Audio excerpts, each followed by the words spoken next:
नमस्कार दोस्तों, जैसा कि भारत के प्रधानमंत्री नरेंद्र भाई मोदी का यही सपना है कि हर नारी शक्ति अपने आप में एक आत्मनिर्भर बने, उसी को लेकर आज ये मिठाराम जी मंदिर में यहाँ पर जो शिक्षा दी जा रही है तलवारबाजी की, लठबाजी की, अपने आप में एक सराहनीय काम है।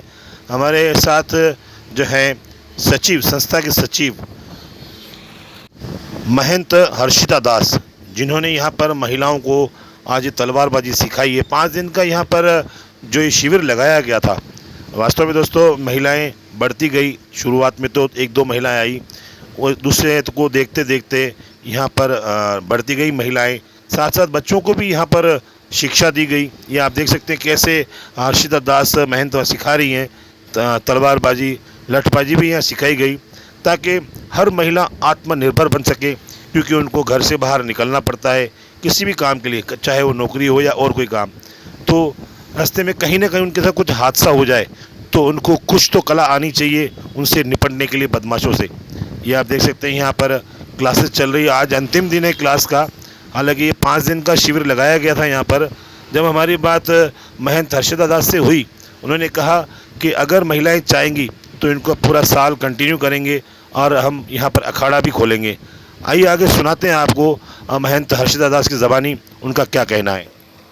प्रशिक्षण है ना ये तो। हर्षिता दास, मीठाराम जी का मंदिर, राव जी का हाटा। हमने ये नवनिधि सेवा संस्थान के अंतर्गत ये प्रशिक्षण दिया है, और आगामी अगर कोई आना चाहे तो राव जी का हाटा, मीठाराम जी का मंदिर पधार सकते हैं। जो आज यहाँ पर जो शस्त्र विद्या सिखाई जा रही है मातृशक्ति को, उसके बारे में कैसे आपको ये दिमाग में आया, वो बताया। आजकल आपको पता है महिलाएं अकेली व्यवसाय करती, कहीं भी नौकरी के लिए इधर आजू बाजू जाना पड़ता है, तो फिर उनको अकेले वो मतलब सेल्फ डिफेंस के लिए उनको कुछ तो शस्त्र सिखाना चाहिए ना, ताकि उनकी आत्मरक्षा हो सके। अकेले कहीं भी जाए तो उनको डर ना लगे। हम भी, हमारे भी 8-10 मंदिर, हमें भी बाहर जाना पड़ता था। हमने ये सोचा महिलाओं के लिए पहले महिलाओं को ये चीज़ सिखाई जाए और उनको बाहर निकलने के लिए निडर होवे वो, इसलिए हमने ये चीज़ की। और 1 सितंबर से 5 सितंबर तक हमने आयोजन रखा, तलवार, लठ वगैरह चलाना, चक्र चलाना, और खुद मतलब सेल्फ कोई भी काम कर सके आराम से। और इसके लिए हमने गौरी शंकर जी वसीठा जी को बोला था, उन्होंने अपना समय दिया, उनका बहुत बहुत आभार, बहुत बहुत साधुवाद। अभी हमने केवल महिलाओं का रखा था, लेकिन इसमें क्या बड़े बच्चे सभी आए थे और बड़े उत्साहित होकर और वो भाग लिया उन्होंने, और हमें भी अच्छा लगा। अभी तो और कह रहे हैं कि आप आगे अपने मीठाराम जी मंदिर का ही आप अखाड़ा चलाएं, और हम लोग सब तैयार है, बच्चे वगैरह। हम यही चाहते हैं महिलाएं लेके निकले। अगर हमें परमिशन मिलती है तो रामरेवाड़ी में महिलाएं तलवार लेके जाएंगी इस बार।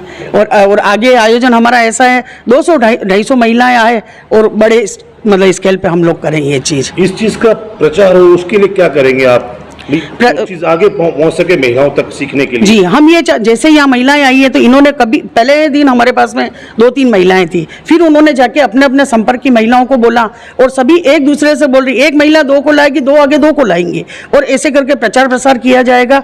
अपने आप महिलाएं जुड़ेंगी और आएगी। तो ये सिर्फ देश में कहीं ना कहीं माहौल खराब चल रहा है, महिलाएं कहीं सुरक्षित नहीं है, तो उसके बारे में महिलाओं से क्या अपील करना चाहिए, किस तरह से निपटे इन चीज़ों से? बस यही एक, देखो आपको है ना, घर से बाहर तो निकलना ही पड़ेगा, और आप डर बिल्कुल नहीं रखना है। कोई न कोई एक छोटा हथियार अपने पास में पर्स में रखे। हमने एक छोटी स्टिक भी बताई है उनको, ताकि उस स्टिक रखे, लठ रखे, ऐसी कोई चीज़ रखे, और आराम से वो निकले, बिल्कुल डर ना रहे। और डर के अगर अंदर बैठ गए तो वो कुछ नहीं कर पाएंगे, इसलिए उनको डर तो भगाना पड़ेगा एक बार, और घर के बाहर आना पड़ेगा। तो ये आपने बीड़ा उठाया सिर्फ 5 दिन का ही क्यों? अभी इसलिए शुरुआत की हमने 5 दिन की कि कैसा रिस्पॉन्स मिलता है। हमको बहुत अच्छा मिला। आगामी अगर ठाकुर जी ने चाहा तो हम पूरा साल करेंगे, ताकि रेगुलर करते रहें। कोई न कोई महिला, अब जैसे आप सुनेंगे, अब देखेंगे तो वो फिर कल पूछने आएंगे। तो आगामी रामरेवाड़ी का 14 तारीख का उत्सव है, वो खत्म होने के बाद हम नियमित रूप से क्लासें लगाएंगे 2 घंटे की। नवनिधि सेवा संस्थान का बहुत बहुत धन्यवाद कि हम महिलाओं को इन्होंने आगे बढ़ाने का प्रयास किया है, और आज को देखते हुए हमें ये सीखना जरूरी है हमारी आत्मरक्षा के लिए। मैं डेली विद्यालय जाती हूँ, और विद्यालय से सीधा मैं इधर ही आती हूँ, और यहाँ आकर के मैं प्रशिक्षण लेती हूँ, और मुझे काफ़ी अच्छा लगा। जैसा कि महाराज जी ने बताया कि फर्स्ट दिन तो 1-2 महिला थी, लेकिन धीरे धीरे हमारा कुनबा बढ़ता गया। तो यदा यदा हि धर्मस्य ग्लानिर्भवति भारत अभ्युत्थानम् अधर्मस्य तदात्मानं सृजाम्यहम्। तो क्या है कि हमारी रक्षा के लिए हमें ये करना ही है, हम अपनी सुरक्षा के लिए ये सीख रहे हैं। धन्यवाद। आपने जो शिक्षा यहाँ प्राप्त की है, तो क्या जी। भविष्य में आगे आप और महिलाओं को या बच्चों को सिखाएंगी या क्या करेंगी? जी, मैं बिल्कुल सिखाऊंगी। मैं स्कूल से हूँ तो मैं ये कोशिश करूंगी कि मेरी विद्यालय की छात्राओं को भी मैं इसके लिए प्रोत्साहित करूं, उनको आगे बढ़ाने का प्रयास करूं।